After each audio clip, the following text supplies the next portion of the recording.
Hi, it's Wednesday again, and I'm very happy to be with you. I know that I caught some of you off guard last week because I did the live session at 2 o'clock, but I thought that it was better than missing it completely because something else came up that I really couldn't get out of at 7:30.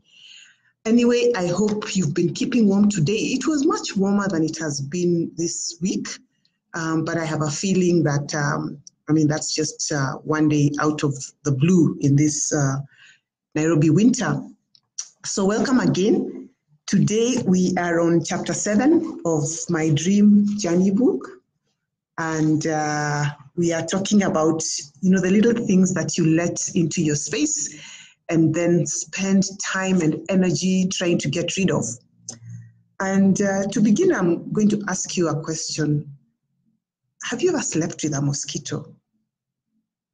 Or have you ever tried to sleep with a mosquito? That little insect buzzing can keep you awake the whole night. So you go to bed and then you hear this mosquito. And sometimes even when you have a mosquito net, it gets in under the mosquito net. You might have plants around the house that are supposed to ward off these little things. You might have, you might be using insecticides and getting to all sorts of things, but somehow mosquitoes, you can never really eliminate them all. So you have this one insect that's buzzing around and causing you so much grief as you try to fall asleep that you switch on your light and you try to find it, but these things don't fly, in the light, so you don't see it.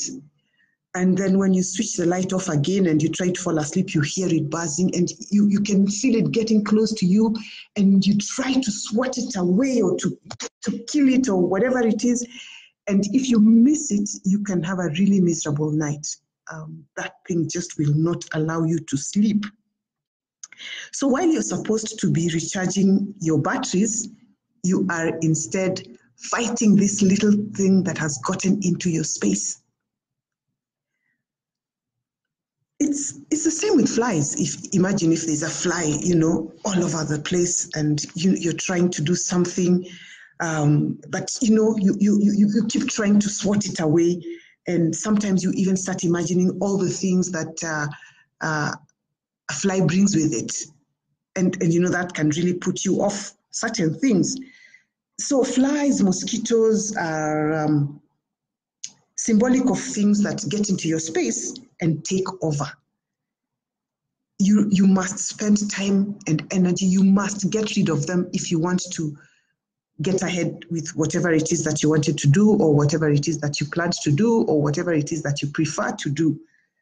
And if you decide that you're not going to get rid of them, you will not be comfortable. You will not be confident. You will actually be stressed because you will know that there is this intruder in your space that you don't need. In fact, you risk serious consequences if you don't get rid of the mosquitoes, for example, or the fly. You could get malaria, you could get diarrhea or diseases and that kind of thing. So getting rid of these little things is really a necessity. And such insects are really symbols of people or things that get into your space and detract you from your purpose. And the question is, are you aware that such people or such things are in your space? Are you aware that you're spending time trying to get rid of them instead of doing something more purposeful?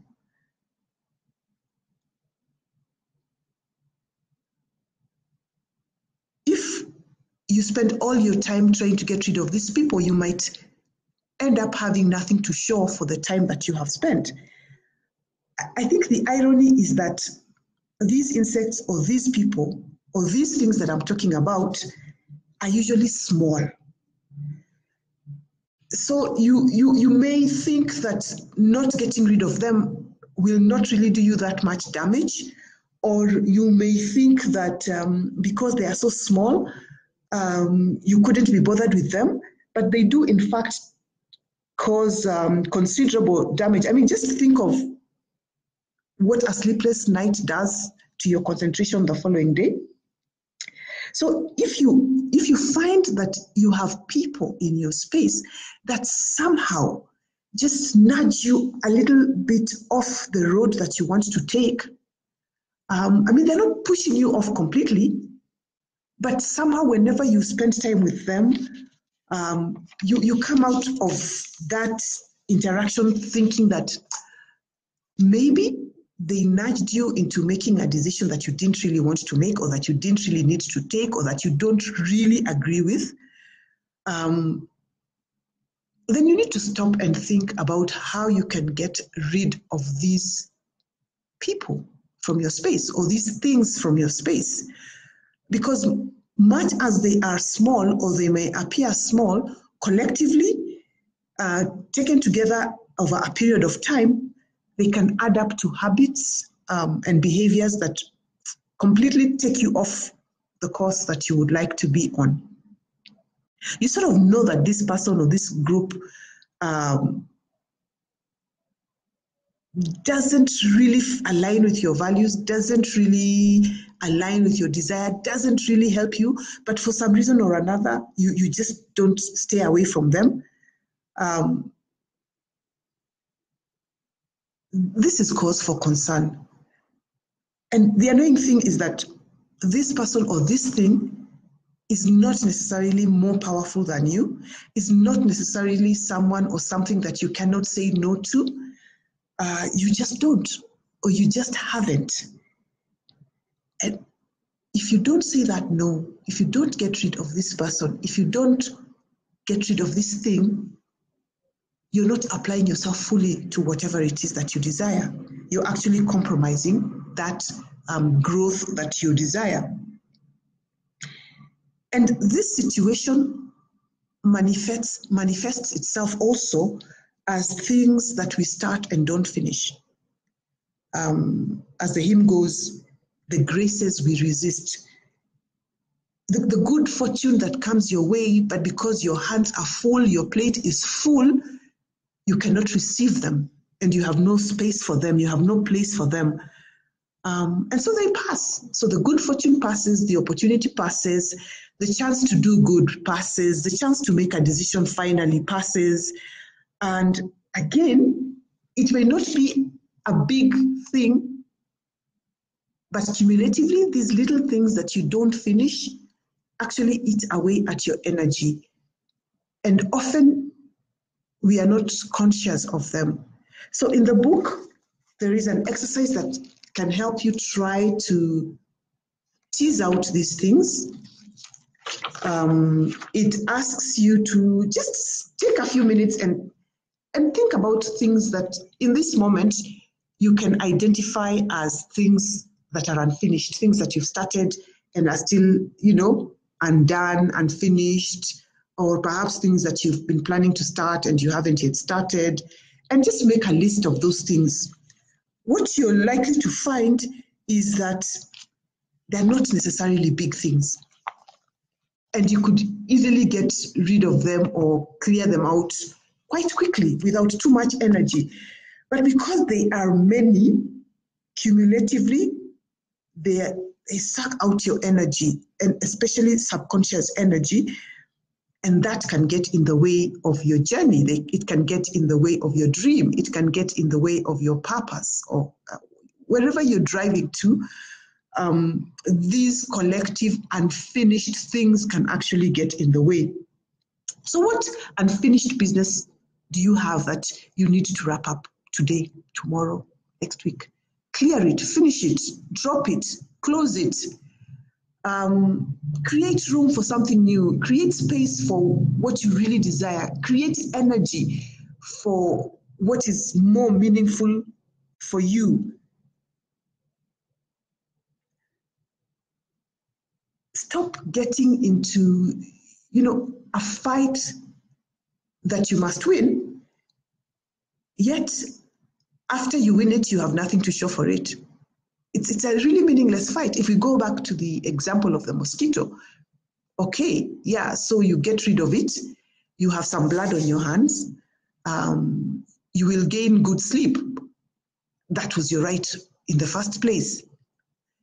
Fighting the mosquito itself, getting rid of the mosquito itself, it was never on your radar, it was never in your plan. It's not something that you're going to put on your CV and say that, I got rid of that mosquito. So try to eliminate those little things that get into your space, as I have said, and which sap away at your energy, sometimes without your knowledge, sometimes with your knowledge, but you just can't get yourself to get rid of them. Ask yourself why.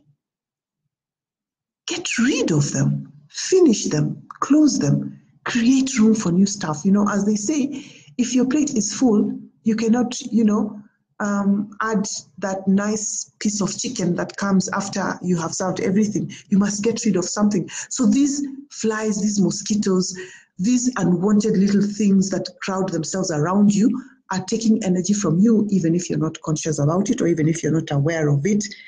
And this is what we are trying to get rid of in this chapter so that you retain energy for things that really matter. The second exercise in the chapter actually asks you to devote some time in reflecting on whether the things that you spend time doing energize you or don't. So going back to our example of the flies and the mosquitoes, you might be spending energy on swatting them away, but you really get nothing out of it. And what I'm suggesting to you is that you create 2 columns and, just make a list of the things that you really enjoy doing, the energy, the things that really leave you rejuvenated, leave you energized, leave you feeling good about yourself, and all the other things that you do, which you feel that you have to do, or perhaps you have to do, but which really take energy away from you, and try to assess which ones are you spending most of your time on, which ones are you agonizing about as you go to sleep, which ones are you spending your time discussing with your friends or with your family. The idea being that you want to veer more towards the things that energize you, the things that you enjoy doing, but the things that really build you, the things that make you feel good about yourself, the things that, you would be proud to say, I accomplished this, I did this. I am proud that I overcame this, that I managed this, not the small things, small fights, small wars, as some people say, which really don't bring value to your life.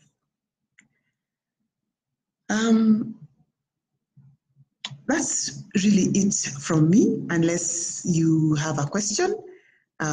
You can always send the questions in the comment section, either now or even later, as we build towards chapter 8, in which we will be looking at life momentum.